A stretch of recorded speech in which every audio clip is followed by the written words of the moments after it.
You are watching the New American Media.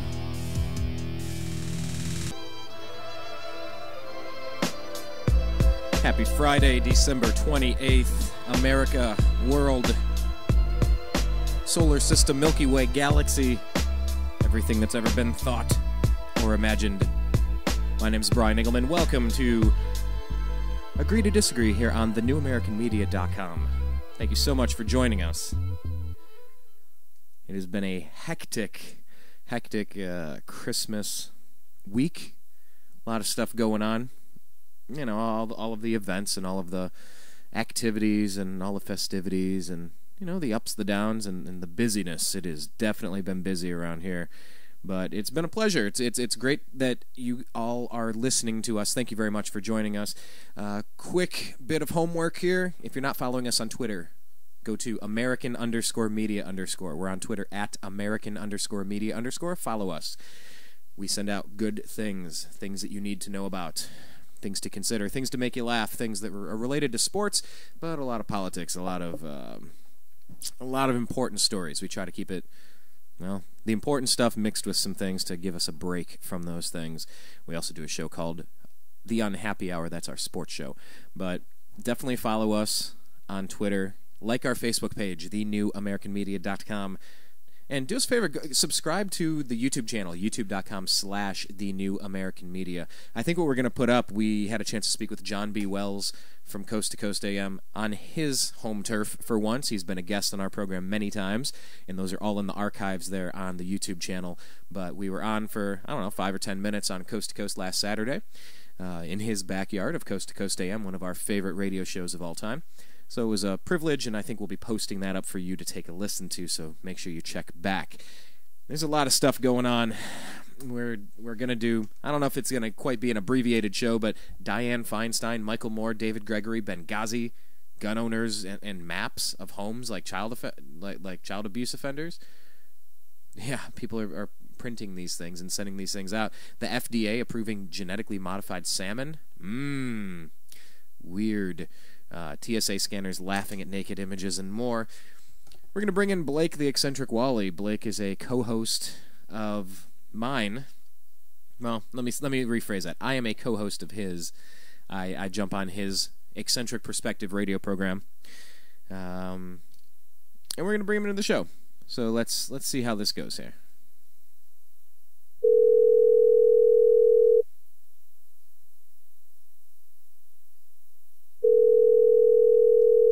You know, we do his show Monday, Wednesday, Thursday. Hello. Hey, Blake. Welcome back to the program. You are live, sir. How are you doing? Good. How are you? Living the dream. Very, very busy, but definitely want to get a show out here. Want to connect with people because there's a lot of weird stories going on. I was getting ready to tell people all of the details about you. I said that I do co-host with you quite regularly now on your Eccentric Perspective program. That's over at freedomizerradio.com, freedomizerradio.com, every Monday, Wednesday, Thursday from noon to 1:30 p.m. Pacific. And you and I are also in negotiations for a syndicated radio show. Details coming soon. We won't bother getting into the specifics of where we're at there, but talks are moving forward, and we are pretty optimistic that we're going to have a syndicated radio show on yet another network coming up soon. So that's in the works. Blake, I want to make sure people know how to find you on Twitter, so just go find him at Eccentric99 on Twitter. Let's see. Definitely your Facebook, your homepage, eccentricperspective.com. Check out that page. You say that you always want disaffected former Democrats to check that out, or Democrats. Tell us why that is, because you brought it up a couple days ago, and I think it's a good point, because you have that's kind of the perspective you're coming from, right? Well, as I've seen, and it's getting really apparent now, is that even when the conservative media is being truthful, they've lost so much credibility that the general liberal, Democrat, progressive won't even listen to anything they say, which is really disturbing that we've hit that level with the news. So, I just try to reason with them because I'm a former Democrat, so I know how they think, and I try to reason and maybe bring some light to some issues and show them that their so-called liberal media is just as biased as the the conservative media. Yeah, and that's kind of when I just mentioned to the people that we got a chance to talk with John B. Wells on his home turf, and that was one of the things I said. I used to watch Fox News because to me that resonated a lot more than the liberal stuff, which is basically anything that's not Fox News on television.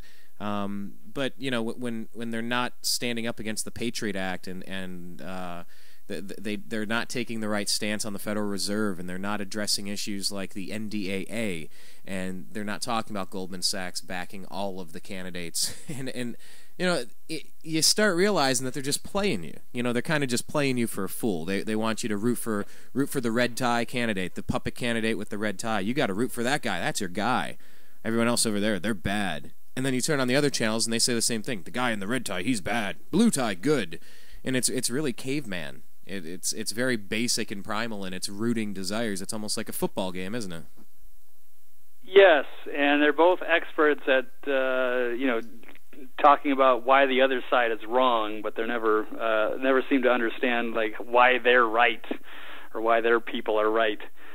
So it's terrible that the media has gotten this way, and neither side has any credibility left. So it's hard to reach people sometimes.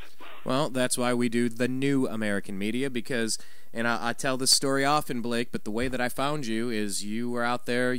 The new American media is anyone with a cell phone camera, anybody with the desire to do some of their own research and put it online. That's the alternative media. That's the new American media, because the new American media is what you did. You were at the Nevada Republican. I always botch what this was. What was it again, Blake? At the Nevada RNC? The Nevada State Republican Convention, where we're getting the delegates together to go to Florida. And explain what you caught on camera. I know we've gone over this before, but just for our new listeners, remind them where you're coming from, because that's how we found you. We found a video you put online. We brought you onto our program for a radio show. And as we stayed connected after that, you said, "Oh yeah, I do a radio show." Oh, okay. Well, let me go on your show. And we've kind of been partnered up for many months now. So explain the situation that you found. Yeah, well, I was a delegate for Ron Paul, and they were in the nomination process to see how many delegates we would send from Nevada to go to Florida to nominate either Ron Paul or Mitt Romney.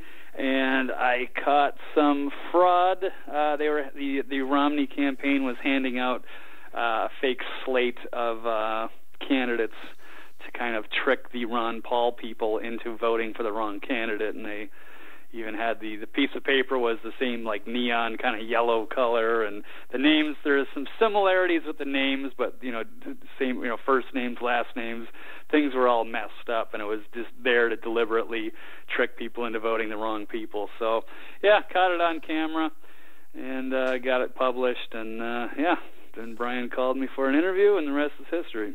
Indeed, and I love though that the fact that this operative, this COINTELPRO, as our friend Larry. Nah, not even. A useful idiot. A useful idiot is really the phrase. I mean, they said, "Hey, buddy, here, put this Ron Paul shirt on and say you're for Ron Paul and pass these out. We'll give you $100." Okay. They didn't measure his shirt size. I mean, so this guy's it's almost like he's in a wet T-shirt contest. He's wearing a shirt that, like the Grinch, it's 2 sizes too small with his heart. Yes, in a way, yes. He should have been wearing an extra large, and he was stuffing himself into a medium or something. Yeah. Exactly. So, I mean, on the surface, if you see something that looks a little off, dude, come on, man, that can't even be comfortable. It was a little off because it was off. But anyway, that's why we found you, and that's what the new American media is, just trying to go find stories that you're not getting from the left wing on MSNBC and that you're not getting from Fox News on the right side. So let's kind of review a few things that are going on right now. There's not so much developing stories, but it's a continuation of a pretty disturbing trend of conversation. I guess let's start with Dianne Feinstein. You tend to do this for your radio shows, just scour the web and really do your research to dig into these stories and figure out where the truth is and where the BS is. Let's talk about Dianne Feinstein for a little bit, shall we? Sure. All right. So, what is the latest? What is she up to?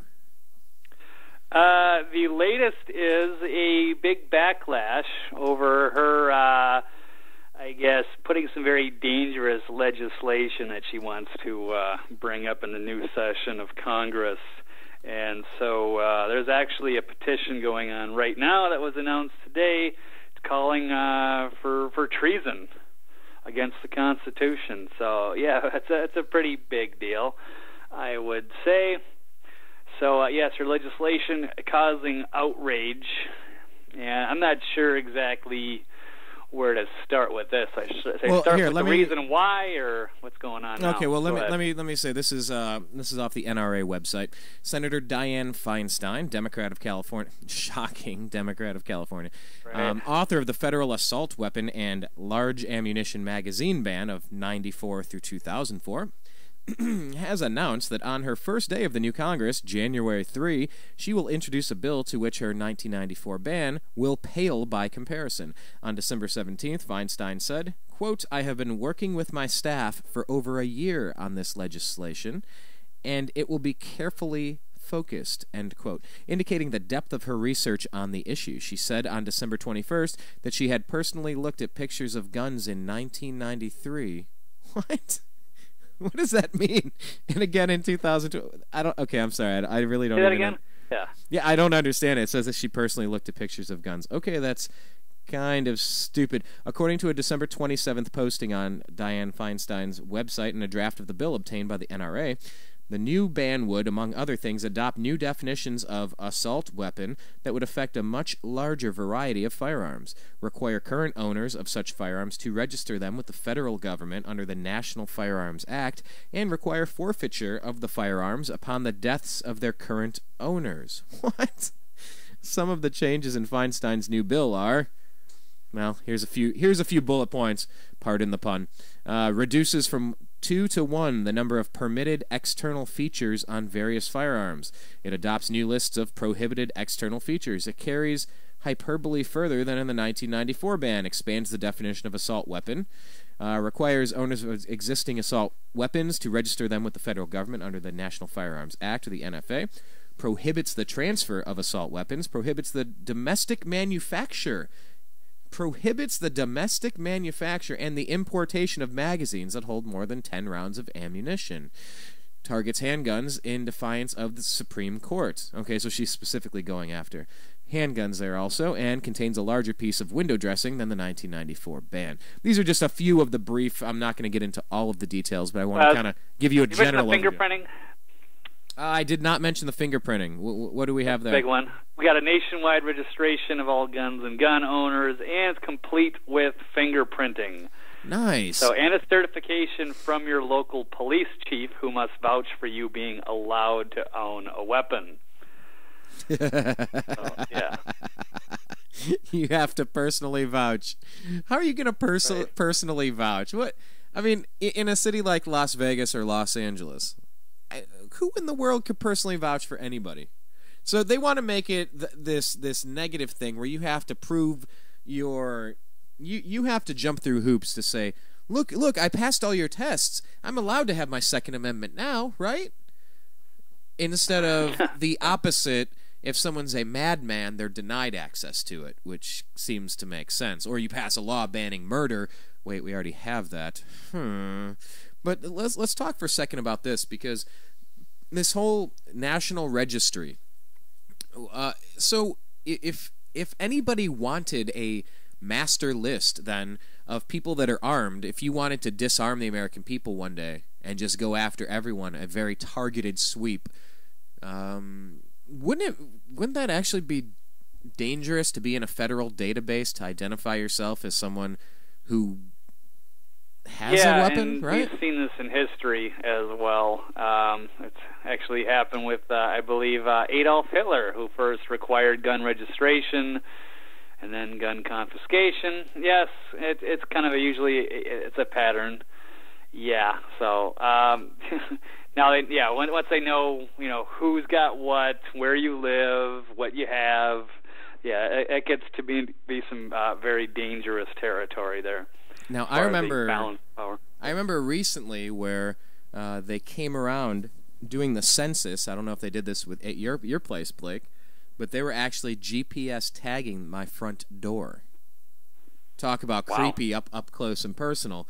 And then, we're also getting word that Facebook is deleting accounts, or they're banning accounts or shutting down Facebook profiles that are pro-Second Amendment and talking about this? What have you found on that? Because that's something we didn't really necessarily show prep, but I'm getting a lot of commentary about this. And it just goes to this broader Big Brother Orwellian nightmare where, you have to prove your worth to have your own rights, except you've identified yourself as an enemy to someone that wants to disarm you.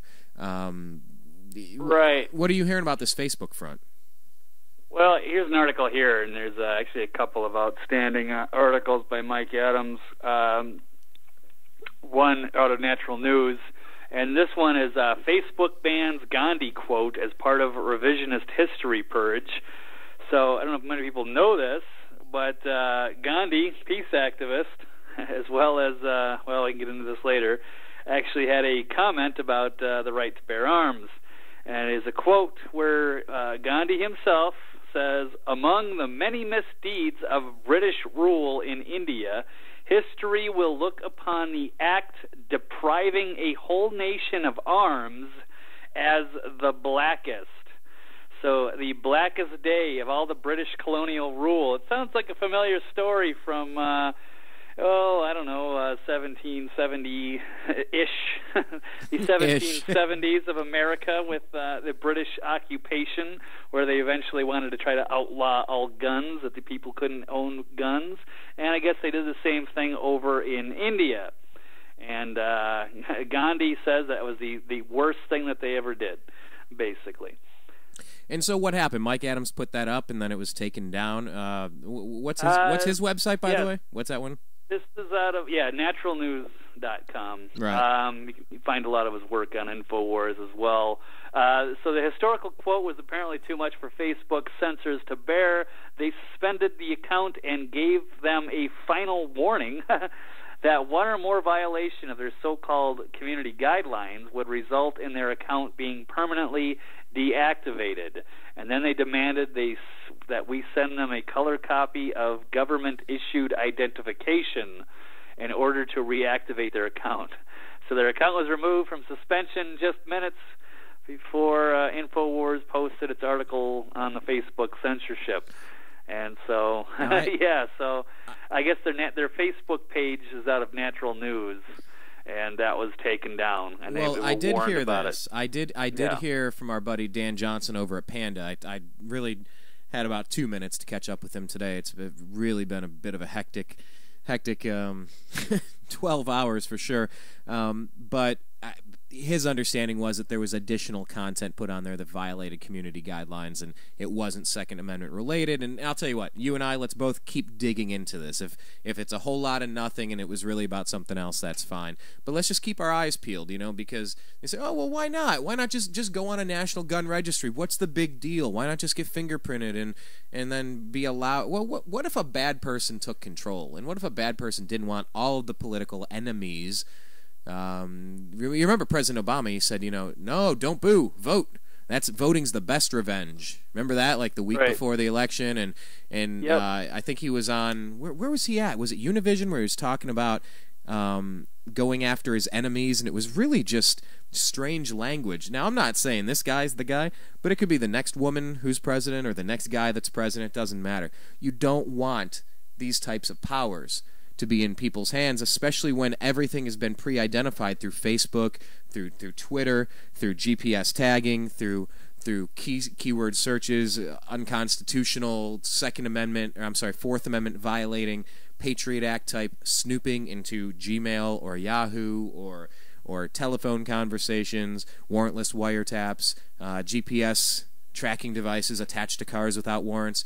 It's not so far-fetched to think that if somebody wanted to go after every political opponent they could identify who's armed, it could be done, and there should be safeguards kept and put in place to prevent that from any madman from getting that, or madwoman from getting that much power. What say you? Yeah, no, I'm looking at this, and I'll have to get in touch with Dan and get back to that. Purges the pro-gun accounts, because there's a bunch of these that are saying that their accounts are suspended Kurt Nimmo, Aaron Dykes, people, well, at least I know, they're people that write for InfoWars. Former CNN lady Amber Lyon, of course, Brandon Robb, which we've covered before, who was arrested. Mike Rivero, that's What Really Happened. Richard Gage, 9/11 Truth. I think William Rodriguez also as well. We Are Change. Peter Dale Scott, I think that's the Zeitgeist guy.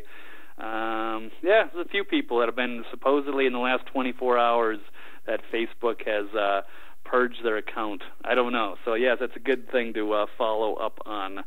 We'll have to talk Let's with Dan. see. Was this Mark Zuckerberg? Was he a big contributor to the Obama campaign? Do they tend to lean pretty strong left wing over there at Google and over at Facebook? Am I on target here, or am I getting a little out of left field?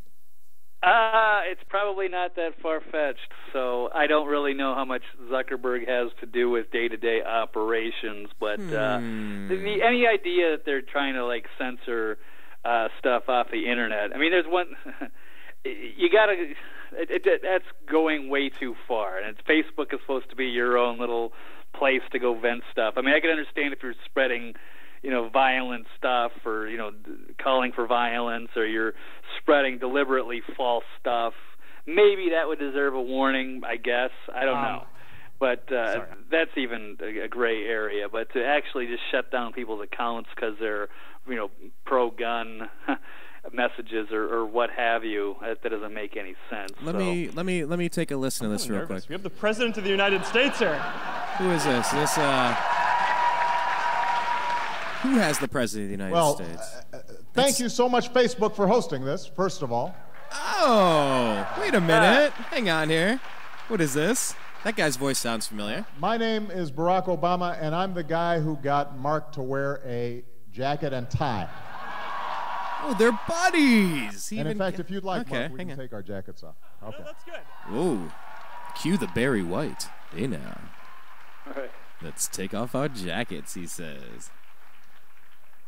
Yeah, I would say they're chummy. So let's start off with the conversation about the debt, right? So I understand that yesterday morning you had a town hall in Virginia where you talked about your framework, not only for resolving the short-term budget issues, but the longer-term debt. Right. And you spent some time talking about tax reform and some... Okay, blah, blah, blah, blah, blah. Yes, there actually is a direct link between Obama and Zuckerberg. Well, you know what? Yeah, it doesn't surprise me. So, I don't know. Some people are saying that there's an information war going on right now, and on this issue, I've really seen. It seems like the Second Amendment, the pro-gun rights people are really winning this argument hands down, to the point where it feels like the liberal side, the anti-gun, are cheating. How about this? They're winning the argument arms down. Get it? Arms. Very good. But you say they're winning the argument hands down. What about the cheating aspect? That's what it feels like. If they're going to start censoring people and purging your account, then that's just cheating. If you can't win the argument, you delete people's comments. That doesn't make any sense. So it seems like that we've seen a retreat by the. I mean, there's a huge after this Connecticut shooting. I mean, the liberal media went absolutely insane about taking people's guns away, blah, blah, blah. And then Piers Morgan gets up into the front, and then, it seems like they were losing the argument on every front. And so now I guess they're just going to cheat. And then, of course, just to tie that into Feinstein, who wants to send out literally a Hitlerian type of gun ban, and then if that doesn't fly, you've still got the possibility of Obama signing an executive order. But the real danger with that stuff, those last two items, is that it could actually trigger a new revolutionary type of war in this country. Civil war, revolutionary war, whatever you want to call it. But that would be a red line for a lot of people. Yeah, I would say so. And some of this backlash, let's get into what's going on over here at InfoWars, because the latest White House petition, this is from December 28th, which is today. By the way, wasn't that awesome, bringing up the Zuckerberg-Obama chumminess? That was perfect. Yeah, you're welcome, good sir. One of these days we'll actually have a real producer that can always nail these things. We just kind of make it up as we go. But anyway, this is on Infowars.com from Paul Joseph Watson, December 28, 2012. The latest White House petition, garnering attention, demands that Senator Dianne Feinstein be tried in federal court for treason against the Constitution for her role in introducing legislation that would go a long way to repealing the Second Amendment. The full text of the petition reads... That was actually for dramatic effect and for the fact that I did need to clear my throat. I just did not want to press the mute button. Okay. The Constitution was written to restrain the government. No amendment is more important for this purpose than the Second Amendment. The Second Amendment was written so the power could be kept with the citizenry in the face of a tyrannical government. It was well understood the Constitution acknowledged certain rights that could not be limited by government. Senator Dianne Feinstein has made it clear she does not believe in the Constitution of the inalienable rights of Americans to keep and bear arms. She is actively working to destroy the Second Amendment with her 2013 assault weapons ban. For this reason, we, the people of the United States, petition for her to be tried in federal court for treason to the Constitution. What about that, Blake? That's huge, but at the same time, you don't like to throw the word treason around lightly. But I mean that looks pretty clear to me. What she's doing is in clear violation, and I believe our forefathers would be 100% behind this, if not pushing it a little bit faster. If this petition was, if George Washington and Thomas Jefferson were the ones that addressed the petitions, I could expect that as soon as it hits 25,000 that there would be some immediate action. This is big time. Didn't you ask Stuart Rhodes, the founder of Oath Keepers, a similar question? Something along the lines of the Founding Fathers. Do you remember what that question was? Yes, I was asking that if the forefathers came back, if they came back to the future, I guess, they come back, and the only people that are aware that they're existing, let's say just George Washington and Thomas Jefferson, and the only people that know that they're back to the future are, say, Obama and Janet Napolitano and Eric Holder. What would happen to them? And then we're talking about the NDAA thing. So I think the idea is that they would probably use the NDAA, and that you would probably never hear from our forefathers. It wouldn't be like hey, great forefathers are back, let's listen to their wisdom and see what they think of the world. It would be like, let's put these guys away before the people find out that they're here. We don't want their ideology around. So it is kind of scary when you think of it like that, and what would really happen, and what kind of intentions and integrity the people that are running the show right now have in common with our forefathers. What was that name of that 80s sitcom? My Two Dads or something, or My Three Dads, or... I remember a show called My Two Dads. I didn't... something like that. I can't even remember. And every time you say forefathers, I just start thinking of My Two Dads and forefathers, and if there were two... Anyway, I don't know. Anyway, I digress. But here's a second part to this. So the petition to try Feinstein for treason currently has over 17,000... Wait, I'm sorry. This is early morning. Oh, yeah, this is an early one. 1,700 signatures and climbing rapidly. If you can pull up an updated number on that, I can tell you right now. It's thank you. Exactly 7863. So that's been 6,000 more since. Okay, then. So about 8,000 roughly, and it's climbing rapidly. A separate petition is calling for Feinstein, quote, to be immediately banned from the United States Senate and prohibited from ever again holding public office in the United States of America. And that one has, well... I don't know how many. That one currently 4,071. Fantastic. So here we are. This is coming down to trying to exploit a tragedy because a madman does some sick, sadistic. Wow, almost let one slip there. I don't even want to say he was a madman. He was just some goofball little kid who was on psychiatric drugs and had issues and Asperger's or partial autism or whatever. He was, mentally disturbed, had always had a history of just basically being, creepy, kind of out of the loop. Yeah, just kind of a nobody of sorts, just a really nice guy and quiet and shy, and all of a sudden he just freaks out one day and starts. Well, I did hear reports. I did hear reports where people that knew him and would walk past him like on street corners and stuff. Like one specific story where he just stopped where he was walking, just and stared at the person and just like that they were completely creeped out by him. I don't know. You know, I would say that qualifies as madman behavior, though, going into an elementary school and opening fire.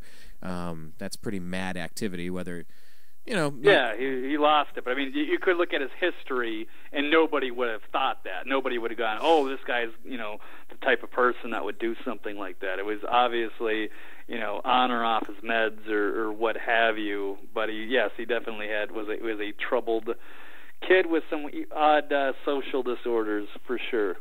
But not the type of person that would just go in and start, you know, killing kids for no reason. Well, Blake, we have to do something. We have to prevent this from happening again. We have to do something.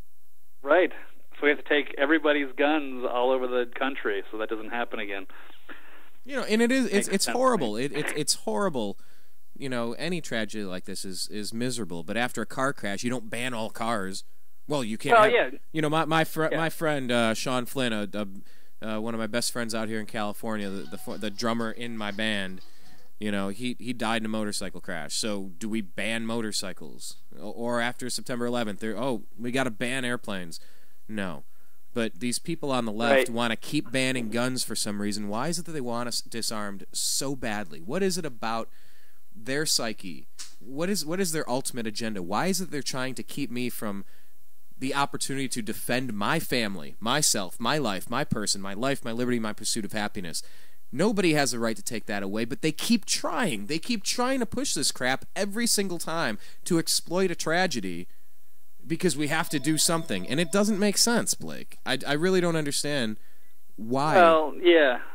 Well, the average person that's a quote gun grabber probably is just very severely misinformed on the issue. Like I said, they're not going to listen to the NRA. They're not going to listen to Fox News. They're not going to listen to WorldNet Daily. They're probably not going to listen to InfoWars. They're just going to do whatever. They already know that the right wing has been discredited and that they don't believe anything that they say. So they're not going to come together on that. So they're just they see the liberal media on the attack and they're just going to jump in like sheep. And it's unfortunate that it's come to this with the media. It's sad that it's this divided and we no longer have, you know, just people that just want to, you know, be rational and have, you know, intellectually honest discussions anymore. So, but that's the challenge.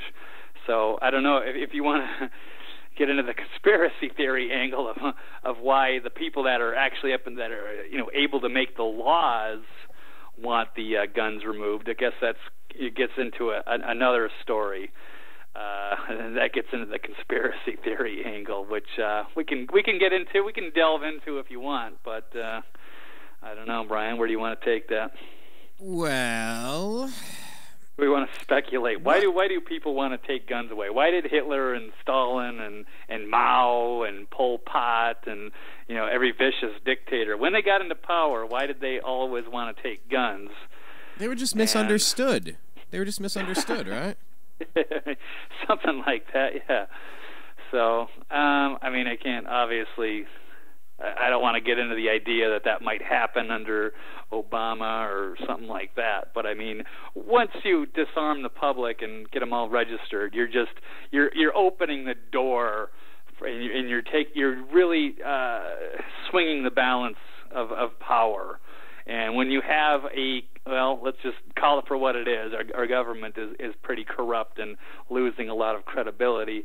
I don't think it would be a good idea to give them that much power, and that's exactly everything our forefathers warned us about, and that's why they put the Second Amendment in the Constitution, in the Bill of Rights, put it as number 2, because they realized what happens when you let centralized governments get too large and powerful. Well, the First and Second Amendment really are two hands shaking each other in agreement. You're allowed to think and believe whatever you want and worship however or not at all and do what you please. And if somebody gets in your way, then you have the right to defend yourself so that you can continue living free.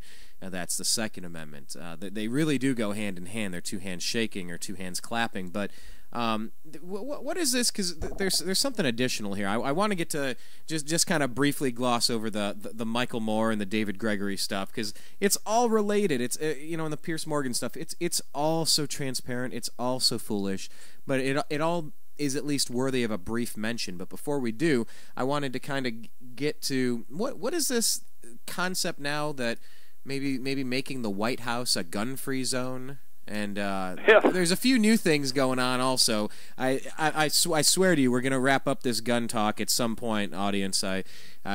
We will move on to another issue or two, I suppose. Yeah. But at this point, there's really nothing else to talk about because this is so urgent, Yeah, we got to keep in mind, too, this is Christmas week, so there wasn't a lot of news stories in circulation. A lot of people are off for the week, but I mean, the big hot topic, and it should be, is this whole gun control debate. And, we're still not that far removed from the Sandy shooting. What was it, about 2 weeks ago? 2 weeks ago today. So, yeah, it's still a big deal. And when you got this kind of legislation coming down the pike, we need to talk about it. So yes, there's another petition. It's for the gun-free zones at the White House and federal buildings. So we want to keep our president safe. Since the lawmakers and the aristocrats and everything, they want to keep us all safe by disarming us. Why don't they follow suit?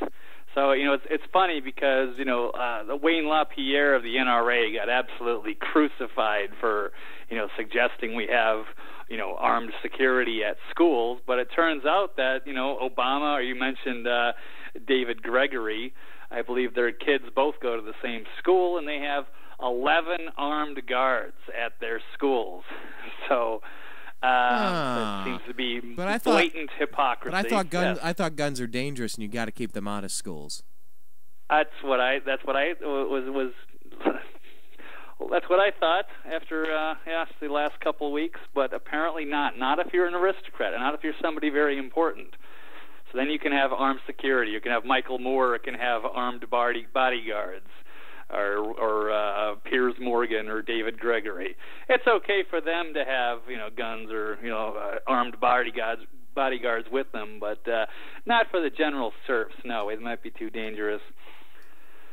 That's very interesting. So while we can't allow any of the teachers to arm themselves in the classrooms, or we're having that discussion now, right? That would be dangerous, except if your parents are someone of political importance, you obviously have to arm the people around them so that you can keep them safe. So, right. What are we talking about here? I'm getting confused. No, I hear you, and it even gets even weirder. You got speaking of Michael Moore, he's also made some really stupid comments this week, claiming that if people own guns, you might be a racist. So that was on Christmas Eve. He went on another tirade against white people who own firearms, and he says, "Why on earth would we need 300 million guns in our homes?" And the answer: white people who own guns are racist. And here's his exact quote: "It's because too many white people are afraid of black people. Period. The vast majority of the guns in the U.S. are sold to white people who live in the suburbs or the country. And so when we fantasize about being mugged or home invaded, what's the image of the perpetrator in our heads? Is it the freckle-faced kid from down the street? Or is it someone who is, if not black, at least poor?" So I guess Michael Moore has us all figured out. He's in touch with the average suburbanite who buys guns specifically, I guess, as an excuse that hopefully they get invaded by black people and that they have a justified reason to shoot them. This is the twisted logic of Michael Moore. And apparently these are fantasies. Right. These are fantasies that people have, much like, well, I could list any number of interesting fantasies. Just think of any sexual fantasy out there that you may have considered. That's generally a, hey, that sounds kind of fun thing. So he's suggesting that that white suburbanites think, hey, that would be kind of fun if I could shoot someone who's either freckled, no wait, not freckled, at least poor, let's get that out of there because there's no poor white people, right. Despite the fact where I grew up in Ohio there were plenty. All you had to do was look around. He's saying that it's the fantasy to shoot someone of... I can't follow his logic. We're all imagining like somebody breaking into our house. Like we're all just hoping it's all due to the fear of black people in his twisted little mind. According to Michael Moore, that's really what we think he's getting at with these comments. These ridiculous comments on New Year's Eve. What was the title of that piece? Do you still have that up in front of you? This one's called "Own a Gun, You're a Racist," and that's by Kurt Nimmo, Infowars, December 27th. I mean the name of what Michael Moore, the name of his piece, because he. Oh, I digress. Oh, what do you mean, the movie he did? Well, you know what? I don't even care to talk about Michael Moore. Anyway, I don't care about his quotes. I don't care about what he's writing in his movies. It's pretty disturbing. Yeah, so take it easy, white people. I forget. Yeah, another one of his stupid quotes. You know, the first... My understanding is that the first gun control legislation was passed in the South to keep minorities, specifically African Americans, from arming themselves to protect themselves.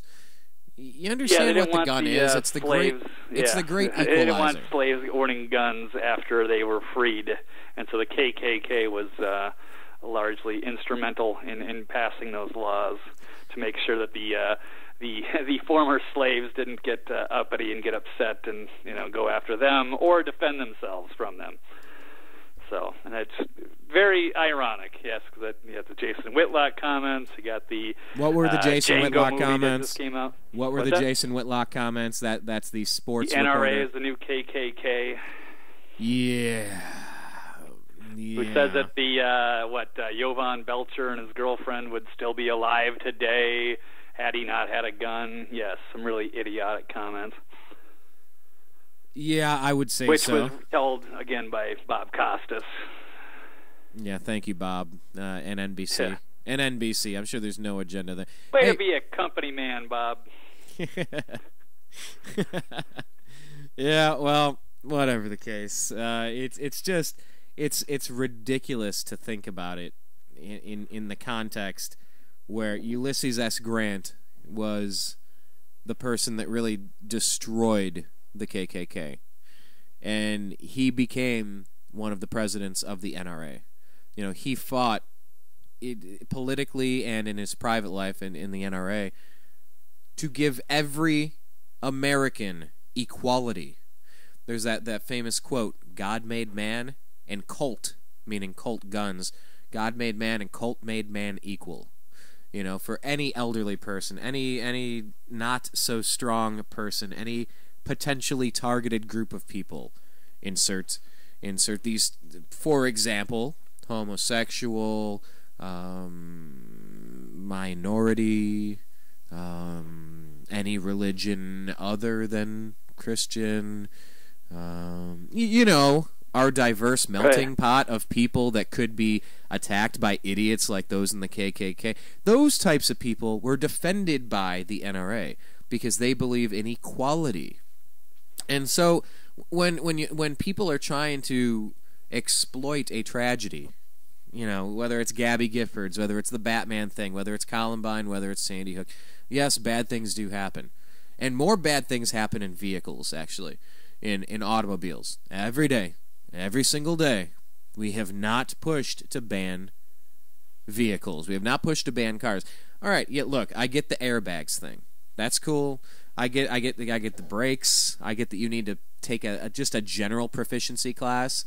They do have licensing, so that's the one area where I make this comparison. I start wondering, well, okay, firearm licensing, to be continued. Maybe it's not a perfect metaphor here, but I get a few safeguards to make sure things are cool, to make sure that you know how to operate this stuff. But there's no calls to ban vehicles. And that's why it's just this stuff is so lunatic to me. Where anyone thinks I can't defend my family, I just think it's just completely idiotic. And here's one of the other things that you probably won't hear on the liberal media side of the argument. This one came out today. This is out of the AP. Chicago reaches 500 homicides with fatal shooting. Oh! So, yeah. How is the strictest gun control laws in the country, I do believe, and that is the most dangerous city in the country. I don't know if I don't want to say the world, but it's got to be up there, and in fact, it probably is. Yeah, how's that gun control thing going? 500. That's what happens. I wonder if did all the bad people turn their guns in too, or no? Maybe I guess that no. So I like some of the comments here because I pulled this up out of Yahoo, and let's see here. Someone's writing, there have been a bit over 2,000 U.S. military killed in Afghanistan since 2001, 500 alone in Chicago in 1 year. Where's the real war? So here's the kicker. Chicago is a gun-free city. I guess that helped, right? Or let's see here. Good thing Chicago has tight gun control laws. Too bad only the law-abiding people respect that law. And let's see, why doesn't the anti-gun crowd point to Chicago as a model of how well their agenda functions? With the exception of a couple minor details, they're doing terrific.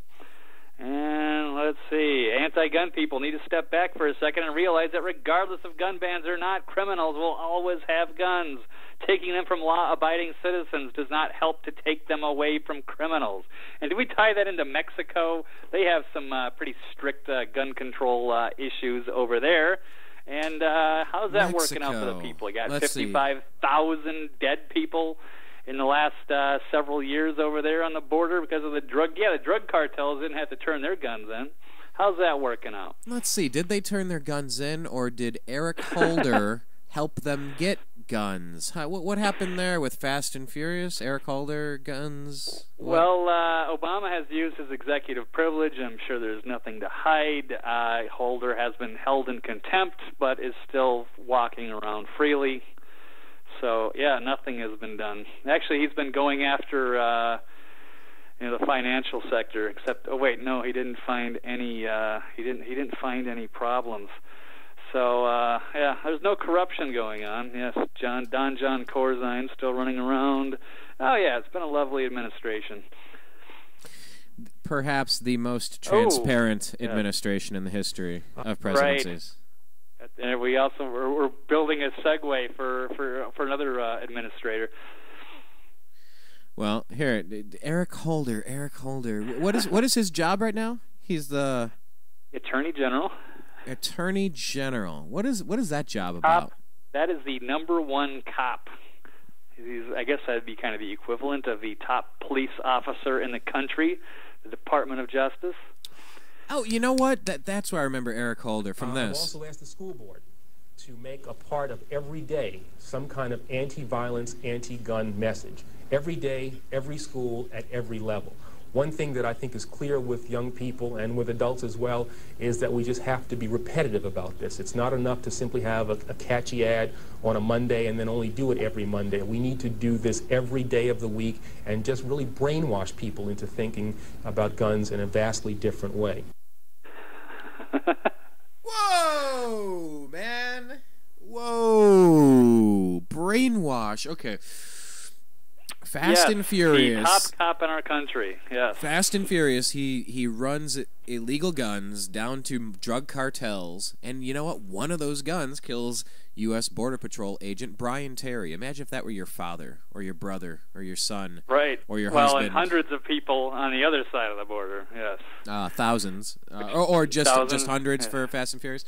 Whatever, one is too much. Why were they doing that? Could that be an attempt to brainwash people against guns? Because the violence is so out of control. Look at all of those bad problems with guns down there. So this is part of our attempt to brainwash people, not just on a Monday. We're not talking about a game. We're talking about practice. We're not talking about every day. We're talking about Monday. Right. I'm doing my Allen Iverson.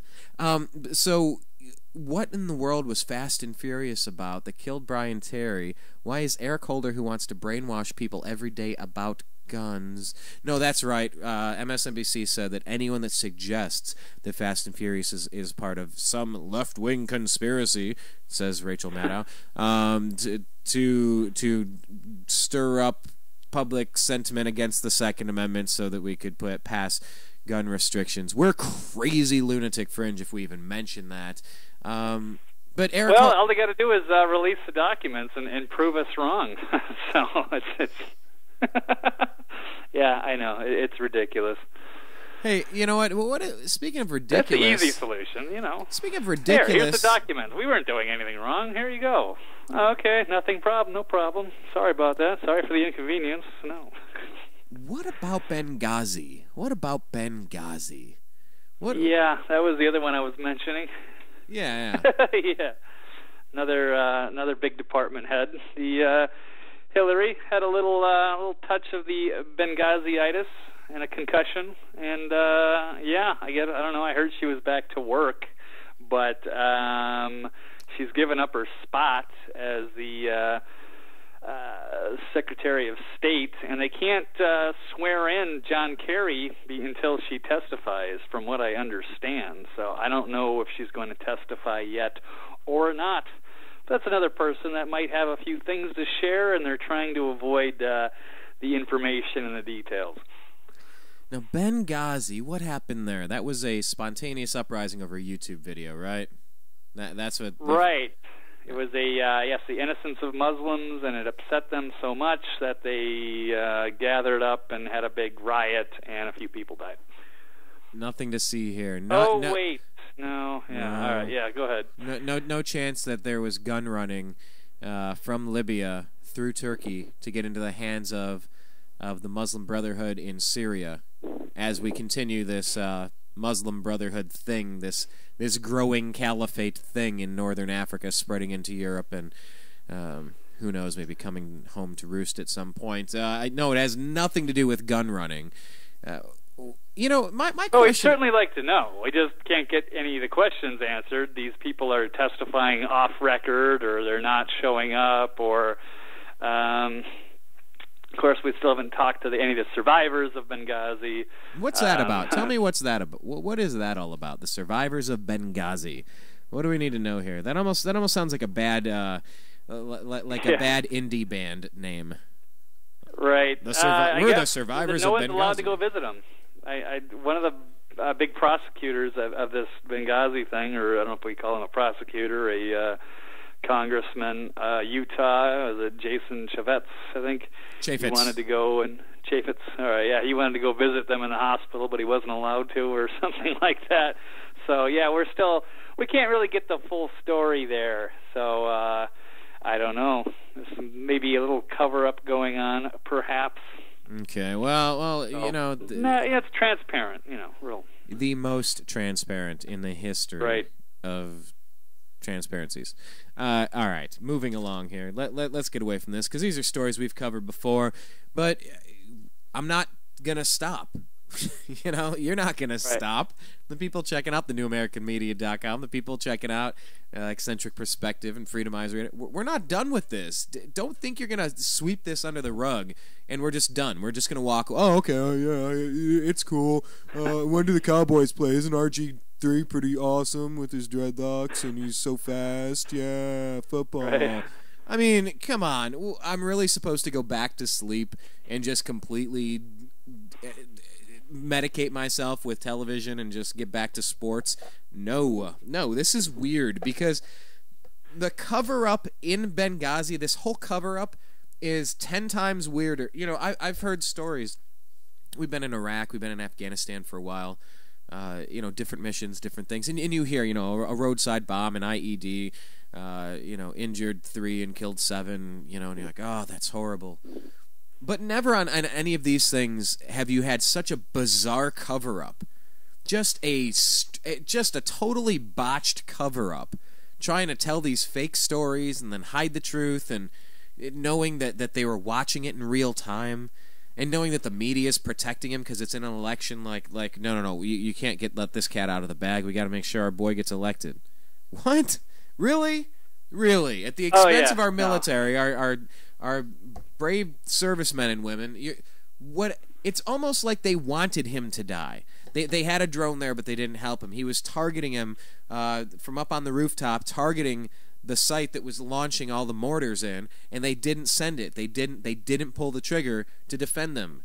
Almost like he was set up there, and the Navy SEALs that rushed in, they screwed up their grand plan, and then they had to come up with something really quick because they didn't know what to say, because now more people were dead, and they couldn't just hide it the way that it was supposed to, or it wasn't going to be a kidnapping that could be in exchange for the blind sheik, and it wasn't about gun running. We still don't know what it's about. There's all these theories out there. This thing really bothers me, Blake, if you can't tell. Yes, it's obviously, yes, very damaging to the administration and the establishment, and they want to sweep this under the rug. They've really been stonewalling it for quite a while now. So, and I guess we're still waiting on Hillary to testify if she does. So, every time you say that, I got to tell you though, every time that you say that, I start singing Rage Against the Machine. Got to tell you. Now testify. Yeah, just I don't know why, but just every time you're saying it. I gotcha. I was wondering, what song are you talking about? Now testify.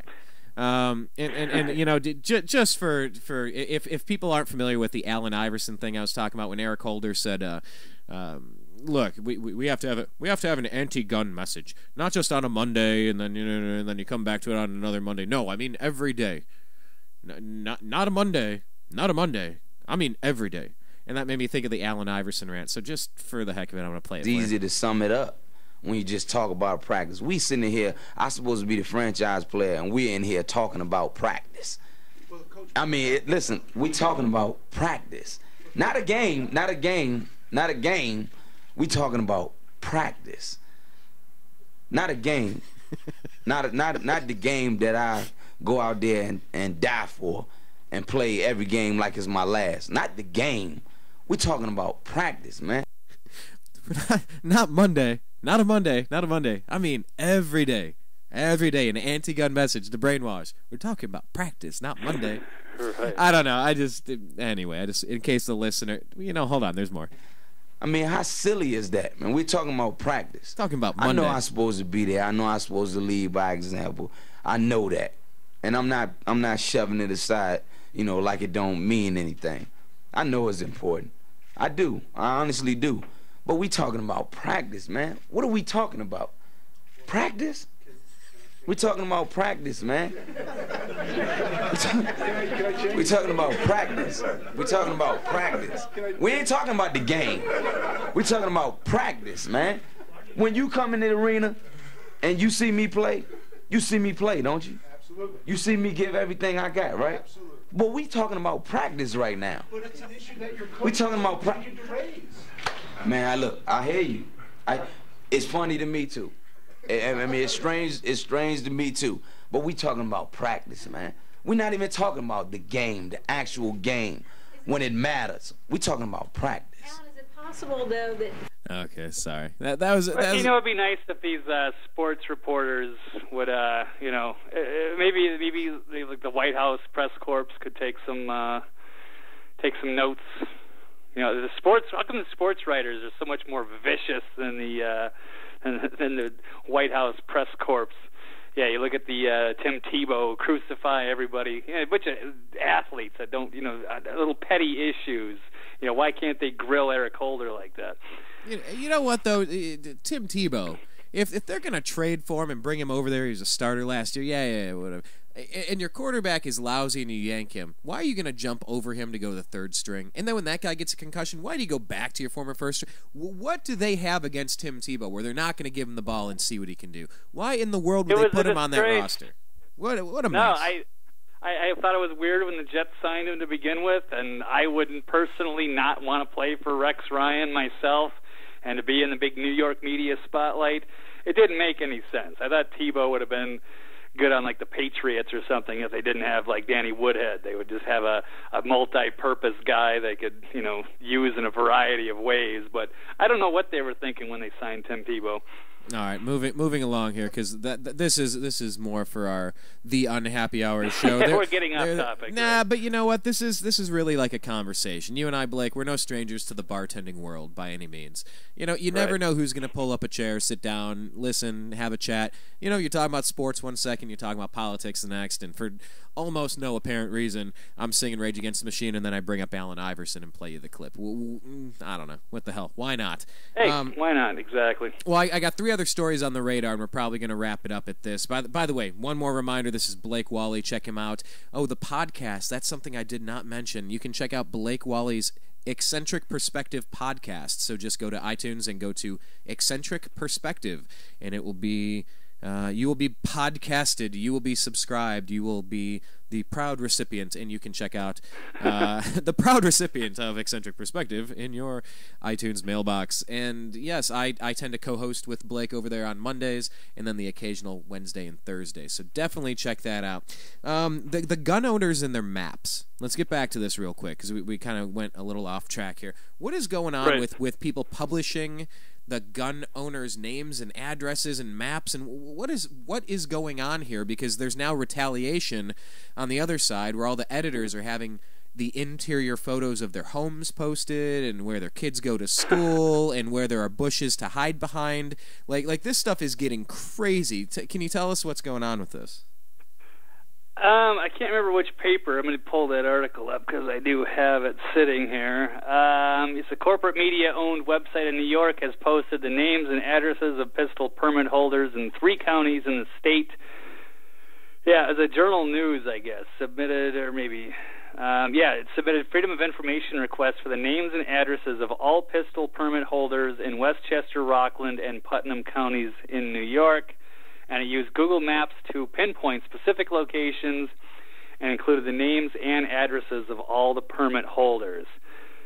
So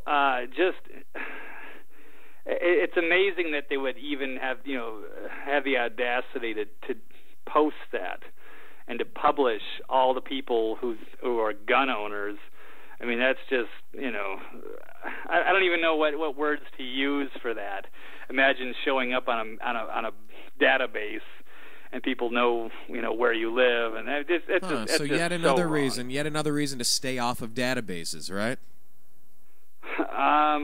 I don't even know how this happened or what they were thinking. What's the name of this newspaper again? What's the name of the newspaper or papers? I think it's just called the Journal News, so it's not even like a big newspaper, but it's still. Why would you do something like that? What could their intent be? What could their intent be? For public ridicule or something? Like that's a bad thing? I'm a proud lifetime member of the NRA. I take responsibility of my family. It's the that's the thing you try to do. There are things that sometimes I'll prioritize things differently. Taking care of yourself and your immediate family, that's the first thing. That's your responsibility as a human, let alone an American. I don't. What in the world could the intent be? To try to get people to break in and steal the guns, to get public ridicule and say, "Oh, you have a gun. I saw your name in the paper. You're a jerk," or something. But I would shake their hand and say, "Thank you for your service." I don't even understand what were they attempting to gain? What was the purpose of this? Just an absolutely ignorant anti-gun fanatic, I guess, had the idea that this was somehow acceptable to do, and that to treat the actually it says in the title, treat the gun owners like sex offenders by posting their information. Just sickening. Like sex offenders. Yeah. So I guess. Yeah, I mean that's totally different. I think sex offenders. Don't you have to go to like your neighborhood and knock on your door and tell you? I don't even know. But I think you can find that map somewhere probably. But that's one reason. That's something totally different. Legal gun owners are a totally different thing. They had nothing to do with anything, and you're going to treat them like they're criminals or something. So I know there was some retaliation by somebody who went after, like you were just kind of alluding to, somebody posted the names and addresses of all the people that worked at that paper. And so then they got all outraged over that. But how do you like that? How does that taste when it's done to you? Yeah, so they're putting all of the people that work there, all of that information's getting out there, and I just don't understand this, Blake. I mean, why are they trying to target the I don't. Because they're ignorant, they're uninformed, they don't understand. I guess is the only thing, and it'd be nice if we could all just have a rational discussion about gun laws and gun rights and the Second Amendment. But you just can't do stuff like that. Yeah, I would tend to agree with that. I just pulled up this one about the Backlash. The map on the website made up of thousands of dots, each representing a handgun permit holder in Westchester and Rockland counties. When you click the dot, you can view the name and address of the permit holder. Among those whose names appeared were police officers, judges, battered women, and guys that did some undercover drug work. Ooh, that's bad, yeah. You start printing addresses of judges and undercover police. You just compromise security. Yeah, really bad, really stupid. I don't know what the editor was thinking, but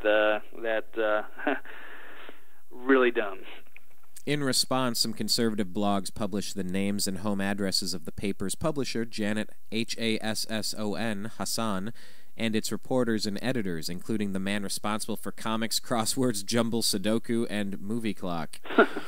Take that. Merry Christmas, Ava Braun / Janet Hassan, read one blogger's headline. So, you want to use your liberal rag to publish the names and addresses or legal concealed carry gun owners in your area? Okay, but don't whine and squeal like a little stuck Gestapo agent when the tables are turned, Miss Hassan. What is this? Jeffersonian, a commenter at Sauce for the Goose, what is this? For the Goose, wrote, nice house, wooded lot too, lots of places to hide. And that's the one I was talking about. Like, I don't like playing with fire like this, Blake. We're entering dangerous territory, and we've been talking a little bit more frequently about revolution and civil war, and it's not something I'm thrilled with, but this is the natural outcome of things if we don't get our act together and calm down a little bit and use some common sense. People are trying to stir up the hornet's nest. People are throwing baseballs at a hornet's nest. What do you think is going to happen? You got to question the motivation of anyone who's attempting to disarm you from the right to protect yourself and your family. And if they want us to fight each other, if they want a revolution, if they want another civil war, I don't want these things, but it sure seems like certain people are trying to stir it up. I could get into some of Mike Adams' words and something that he said without me getting into the conspiracy theory. I could throw him under the bus. Actually, I kind of back up what he's saying. I think he's making some excellent points. This is a fantastic article that he put out this week. Natural News on Thursday, and that's Tyranny Red Alert, and that's traitorous Senator Feinstein seeking to criminalize nearly all firearms, require nationwide registration, and fingerprinting of all gun owners. And it gets into some pretty heavy stuff, and that's what the Hitlerian type of stuff. So the traitorous, it says the law follows in the footsteps of Adolf Hitler, who first required gun registration, then gun confiscation, and then unleashed genocide. So the traitorous, demonic U.S. Senator Feinstein, one of the most evil, wretched women to have ever disgraced the floor of the U.S. Senate, has patterned her gun confiscation and criminalization law after Adolf Hitler's laws. So this is not surprising, as her desired outcome is exactly the same: the destruction of freedom, the enslavement of the population, and the rise of government tyranny in America. And I know there's one final point that I wanted to talk about. Here it is. This is the big one. This is what I was talking about. This is a red alert for American freedom. traitors like Senator Feinstein know, and we can talk about our Congress that has got a 10% approval rating, or we can talk about the massive corruption and what happens if people finally wake up and realize, with the Benghazi and the Fast and Furious, and if these people are really responsible for this stuff, that they've been getting away with crimes right in front of us. It's not even getting into the economy and the banking schemes and the traitorous Federal Reserve and everything going all at once. But here it is. Traitors like Senator Feinstein know that if they don't disarm and arrest the gun owners across America, that they themselves face arrest and imprisonment as traitors to America. So those are some powerful words, which gets into the whole conspiracy theory angle. And yes, are we that far along? Do they know that they're guilty? Are they afraid of the American people waking up and rising up and saying, you guys are the ones that are responsible for this giant mess that we're in, all these corrupt people in Washington and Wall Street? And then, maybe, and some people say maybe they're building this police state. They want to disarm the public before everyone wakes up and realizes who the bad people really are. Now, it's my understanding that Dianne Feinstein has one of those quite rare California concealed carry permits. Have you been able to verify this? I've heard and read that several sources. Yes, that she does. I don't have anything in front of me, but yes, I believe that she does carry, and probably also has armed bodyguards as well. Apparently, she admitted that she had a concealed carry permit in 1995, but then denied California residents the right to carry. Yeah, it's something like that. Yeah, I've seen a few things. I know it's out there. I would even say that that's true. Well, who I is? Believe it, yeah. No, you believe what? I was going to say, I know I had an article somewhere on that, and they actually, I think it was even Mark Levin, who I'm not a big fan of, who I didn't really want to name drop, but he... How do you say his name? You usually say it a certain way. Mark Levin, yeah. Just the nice. Cranky old neocon. But, he definitely slammed her, exposing that. Well, who is Dianne Feinstein? Let's take a listen in her own words. Senator Dianne Feinstein of California was the author and champion of the assault weapons ban in 1994. Senator Feinstein wants to reinstate the assault weapons ban. But what are her chances? She admits she's facing daunting opposition. This is, by the way, this is from April 9, 2009. So a few years ago, the climate has changed because now she's going for it. So at the time, she's talking about the daunting opposition. The National Rifle Association essentially has a stranglehold on the Congress. Oh, wait, stranglehold. Watch the rhetoric, lady. That is harsh. That's some harsh rhetoric. Strangle. Come on now. Anyway.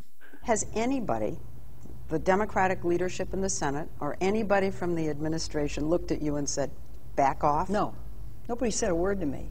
And what about President Obama, who NRA supporters like to call the great gun grabber? His website says he wants to make the expired federal assault weapons ban permanent. But the White House doesn't seem to be interested in bringing it up anytime soon. There's some sense that the president has so many crisis issues on his plate right now that the idea of bringing up guns, which is considered part of the culture wars, would be such a diversion. I agree with you. I wouldn't bring it up now. So you're going to hold off? That's correct. Till when? I'll pick the time and the place. Mm-hmm. No question about that. Pick the time and the place. There's no question about that. Hey, Sandy Hook, let's go. This is our time. Like, they already have this stuff written up, and it's like, hey, put this on the little, here, put this in an envelope or behind a, I imagine like break glass in case of emergency. You know, it's like, okay, in case there's a huge mass shooting, let's introduce this horrible Orwellian legislation. Okay, you know, this stuff is all pre-planned. This stuff is all premeditated, like any good crime. It takes a long time, and it's shocking perhaps not so shocking how many members in Congress are lawyers or law students that are just experts at dancing around truths. I don't know. Thoughts on Feinstein? Yeah, she's a monster. She hasn't. I believe she also hasn't had to have a debate in like 20 years or something like that either, which is just I find astounding that you can have you're talking about one of the most powerful positions that you can get to is a senator. There's only 100 senators, and she's been reelected term after term, and she doesn't even have to debate. She's so powerful. So I have a big problem with that. So debates? We don't need no stinking debates. Right. How corrupt is that? Badges. Yeah, anyway, moving right along here. What about this TSA screener? There's two more stories. I want to talk about TSA and FDA. You know, maybe some CIA or some NSA.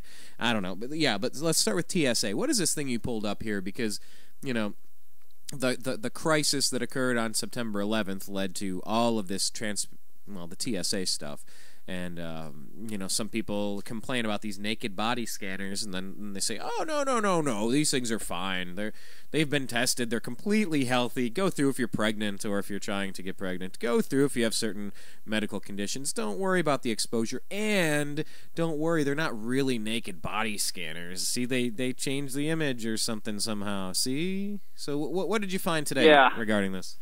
Well, we're just talking about some of the news highlights of the week, and this was kind of a big deal that came out on Christmas, and it was up on Drudge as well, so it got got a lot of views. So, is a former TSA screener turned whistleblower who launches a blog. And he said, so it's a former TSA screener turned blogger who is now causing embarrassment for the federal agency, has revealed that TSA officers routinely laugh at and make fun of passengers' nude body scanner images in the back rooms. So I guess it's a blog entitled Taking Sense Away. I'll assume it's takingsenseaway.com. The anonymous ex-TSA worker reveals how he witnessed light sexual play among officers, a lot of e-cigarette vaping, and a whole lot of officers laughing and clowning in regard to some of your nude images. So, well, that's fantastic. What's not to like? Wonderful. So, yeah, I've never had to go through the naked body scanner, and I won't because, I'm informed on that. And so, yeah, people like to, of course, they save your images, and then they sit and laugh at them. And, it's a past time to get rid of them. I'd like to know more, but, of course, one of the conspiracy theories episodes with Jesse Ventura this year was supposed to be on the TSA, and it was actually canceled. They would not allow it to air, and it was going to be on these body scanners. So I'm curious to think what they had on it and what they were finding out. But certainly these are a bad deal, and the TSA is... well, I hope we can get rid of them soon. This is it's nothing but just a debacle for the last several years with the TSA. Well, talking about a bad deal, let's wrap it up here with this one. Frankenfoods continues. California had the opportunity to pass Prop 37, which would have required mandatory labeling of any genetically modified organism or GM food or GMO food, and somehow that did not pass. In California, hippie granola central, everything about, anyway, I got a joke to tell, but I'm not going to tell it. It was told to me, but anyway, California, with all of the health concerns that they have, they somehow didn't find it in their hearts to pass Prop 37, which seemed like an 87% no-brainer. I thought it was going to just absolutely demolish. However, during the week of the election, I started getting all of this propaganda, these mailings from Democrats asking for my vote, and they kept saying, and I looked at all of them, and as they went through the propositions, they said no on 37. No on 37. Democrats say no on 37. It could raise food costs by $400 for an average California family. still really don't understand how they think it's going to raise food costs, other than when you notice what you're eating, you're going to buy more expensive food. Then they say, no, it'll cost more for labeling. Come on, man. You slap a little sticker on and you just continue. No way that's adding any money to anything. But the Democrats were bought off on it, and they told all of their lemmings, follow us here, vote no on 37. Somehow it actually worked. So tell us what you found on the Frankenfood front. Yeah, well, when you can't win, you cheat, and that's what you're seeing now with the Second Amendment issue. And yeah, you saw that with Prop 37. Some people say there's probably voting fraud. I can't dispute that, but yeah, they did send out a lot of literature to people. And California's a heavily Democrat state, and a lot of union workers, and they sent out a lot of flyers saying that yes, it would raise your grocery bill by $400 a year, and they kind of left people in the dark. So I don't really know how it went down, but yeah, it was dirty tricks and cheating. So yes, the latest now is this is an article here. I've seen a few of these. That Lapdog FDA approves GM salmon for human consumption. So now they've got these genetically modified salmon who absolutely, they grow enormously. I mean, it's kind of disturbing how fast they can grow these things and how big they are. They're like 3 times bigger in the same amount of time towards like a regular salmon. So yeah, it becomes a point of, you're basically putting yourself at risk of being a guinea pig for eating this stuff, which has been spliced with, like, I don't know, spiders and goats or something, just to to make these. I mean, obviously, they want to make food as more food faster, which, and we've seen that with like chickens and stuff like that, and shooting up cows with growth hormones, getting as much meat out there as possible, lowering the costs, or what have you. It's kind of a money-making scheme rather than keeping the integrity of the food supply. And this one's crossing the line, and it's really freaking people out. Who wants to eat genetically modified fish? So Blake, or any animal. So Blake, are you saying that these super salmon could in fact enslave the human race as they grow freakishly large and learn to walk on land? I don't know. There's people that are very concerned about them getting out into the wild, where they say that they would wipe out the other salmon in like 40 generations, because these things are frickin' huge. These fish, they are a lot bigger than the average salmon, and they grow very quickly. So, very disturbing. They say that they're sterile, but who knows what could happen if they were to be released in the wild. The thing you were talking about, other GM animals have been created around the world. For example, the spider goat, which has a single gene from a golden orb-weaving spider, produces milk that contains spider's silk and is used to make bulletproof vests. GM chickens produced in Great Britain are injected with a bird flu gene, which prevents them from spreading the disease. Yeah, I'll take regular fish, thank you. I'll take regular corn, thank you. Right. I don't need stuff with insecticide built into it so that it will rot the potential insect that's going to eat the corn. It rots away their stomach lining so that they die. Well, if I'm consuming it too, I have a stomach, I have lining. Seriously? We've really tested this to the point where we're completely comfortable. Grandma can eat this. We're really comfortable. No, it won't kill you overnight, Brian. It'll kill you just slowly over like 10 or 15 years. So, and then you won't know it. You'll just get a bunch of pharmaceutical drugs to fix the problem. And then you'll get more side effects from that, and then it goes on. It's lovely. They're really wonderful people at Monsanto and the FDA. Fantastic. I don't think you should criticize them. All right. Well, then maybe I think you're onto something. Maybe I should not criticize them, and maybe I should recognize that I think that's about all the interesting stories we could find during this busy, hectic Christmas week. I'm glad you're able to join us. It's a little bit of an unusual time, but you know what? Like the post office, come rain or sleet or hail, or I forget what their motto was, but it just says, hey, do the show. That's what the post office says. They say, do the show. The show goes on. So we did a show today, and I appreciate it. So, Blake, on your way out the door, just tell people where they can find you one more time, all the stuff that you're up to, and how you want them to stay connected with you moving forward here. All right. Well, definitely want to follow me on Twitter, Eccentric99, and you can also check me out. Check out the website, eccentricperspective.com, and you can check out the subscribe to the podcast.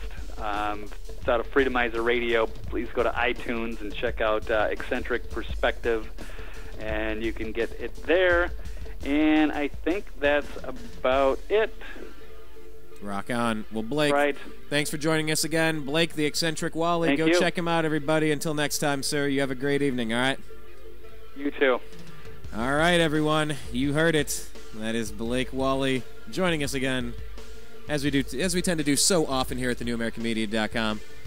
Just trying to team up with other smart individuals, other people that are digging for truth, no matter how uncomfortable it may be. Go check Blake out in all of his venues, Twitter, and the iTunes, definitely. Well, I want to thank you guys for sticking around with us today. It's just a blast that we get to do this, and that we get to do this with you. So I'm going to leave you for now. Follow us on Twitter at American_media_. Subscribe to our YouTube channel, youtube.com/TheNewAmericanMedia. Like our Facebook page, The New American Media.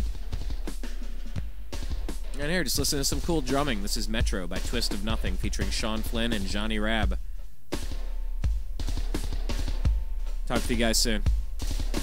Peace.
You are listening to The New American Media.